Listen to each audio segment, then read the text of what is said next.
It's holiday time. I usually spend this time sitting down with a cup of hot cocoa and watching a Christmas-themed episode of my favorite cartoon. And if you're like me, here are my rankings for every cartoon Christmas episode I have ever watched. I hope this will put you in the holiday spirit this season. Merry Christmas, you guys. Teen Titan go, Teen Titans Save Christmas. So for 3 years in a row, the Titans wake up to find that no presents were left for them by Santa. Heck, he didn't even leave any coal. They weren't too disappointed the first time. In fact, they joined hands and started singing Christmas carols, showing real friendship for each other. The second time around, not so much, as they weekly started singing the same Christmas tune. By the third time around, they're all left sobbing over the lack of any present. The true meaning of Christmas Forsaken. They decide to take matters into their own hands and confront Santa at the North Pole. The true meaning of Christmas? More like the false meaning of Christmas. Christmas isn't about presents at all. It's about joy, family, and sharing. Everyone has to help each other. And I'm kind of annoyed by some really random music in this episode. Ben 10, Merry Christmas. While traveling through Death Valley, the Tennysons come across a Winterland anomaly where Grandpa Max is forced to become Santa Claus and the kids start becoming elves. I don't dislike it, but it was certainly one of the weirdest and out-of-place episodes. I didn't like some of the backgrounds in some scenes, and that doll that pukes always grosses me out. I think the only part of the episode I liked was when XLR8 was on screen, and there was a cool Naruto reference in this. The Powerpuff Girls. 'Twas the fight before Christmas. It's the Christmas season, and everyone in Townsville is looking forward to what Santa Claus has for them. However, when Princess Morbucks gets the notion that she might just be on Santa's naughty list, she makes a visit to the North Pole and almost ruins Christmas for everyone. The story is good as the narrator tells it in a parody of 'Twas the Night Before Christmas, and there are even references to other Christmas specials put into the script. The fisticuffs are not present here, as the girls use their powers while Princess is the one who goes hands-on in some scene. One thing I especially loved about this special was the race to the North Pole. I was on the edge of my seat throughout the whole thing. Of course, Bubbles, Blossom, and Buttercup win, save Christmas, and Princess Morbucks ends up on the permanent naughty list. The music during the credits was also catchy to listen to, so overall it's a great and action-packed special. But in the end, I think it could have been even better. The Amazing World of Gumball.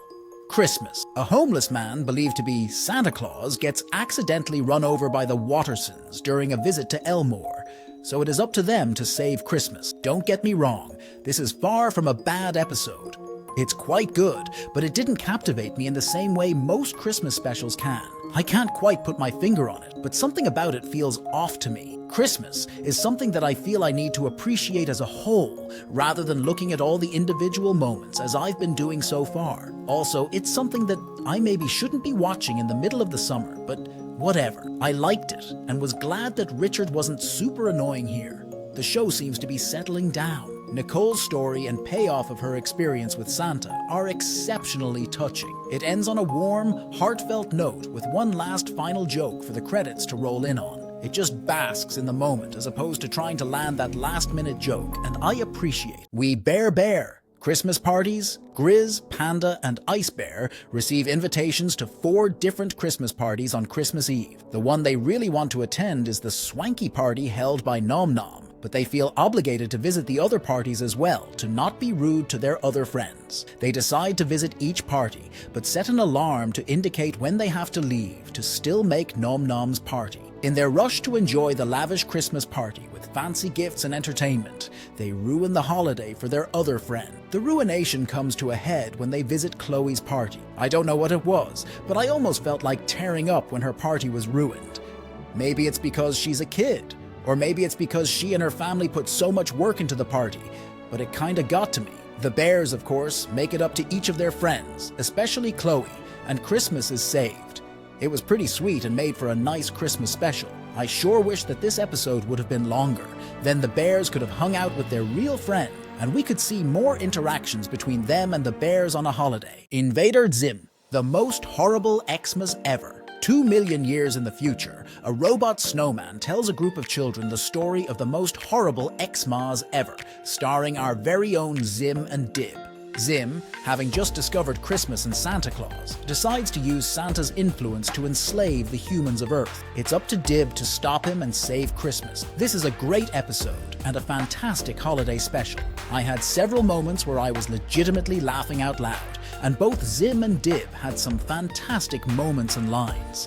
This was just the right blend of dark humor and holiday goodness, much like the first Futurama Christmas special. Only this one was more tight on the writing. Everything from the jokes to the dark aspects to the timing and editing was just amazing in this episode.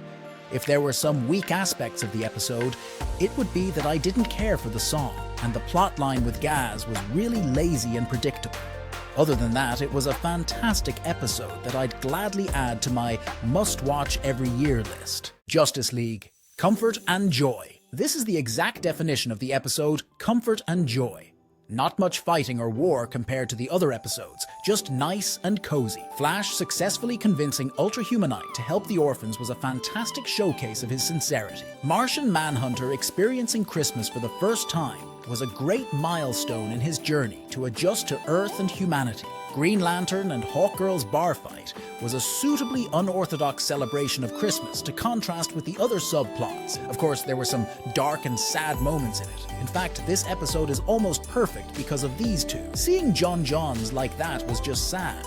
Also, the mood in this episode was perfect and completely different from other episodes. I love this episode because it shows that these heroes, these gods that spend most of their time saving the world from major threats, also have a human side to them. There is no way you will hate this. It's sweet and fun for children and still has some maturity for adults to enjoy. SpongeBob SquarePants. Nobody in Bikini Bottom has ever heard of Christmas or Santa Claus until Sandy lets them in on this surface tradition. SpongeBob wants to bring Christmas to Bikini Bottom this year, and his enthusiasm is infectious. Everyone gets into the spirit, waiting for Santa to arrive on the big day. Everyone except Squidward, who has scoffed at SpongeBob the whole while.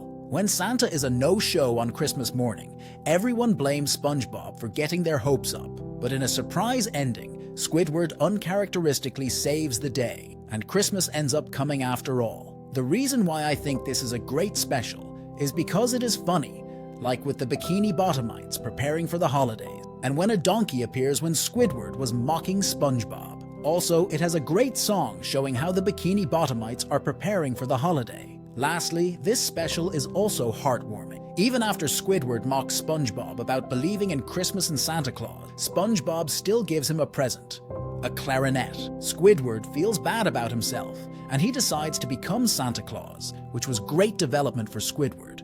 They did get a lot right, but nothing in this world is perfect.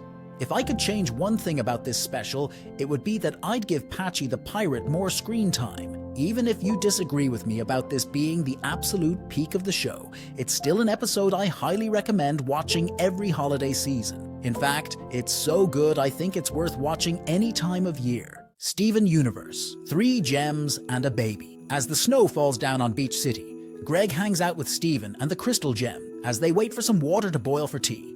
Greg is reminded of an old story, Steven's very first major snowstorm. It was 14 years prior, and Steven had just been born. Greg is staying at Vidalia's place while she's on vacation and is emotionally taxed due to everything going on, up to and including losing his dearest. The Crystal Gem, themselves less than pleased due to recent events, stop by to give Steven some rather less than age-appropriate gift. This impromptu get-together ends with them taking Steven to try and get Rose back.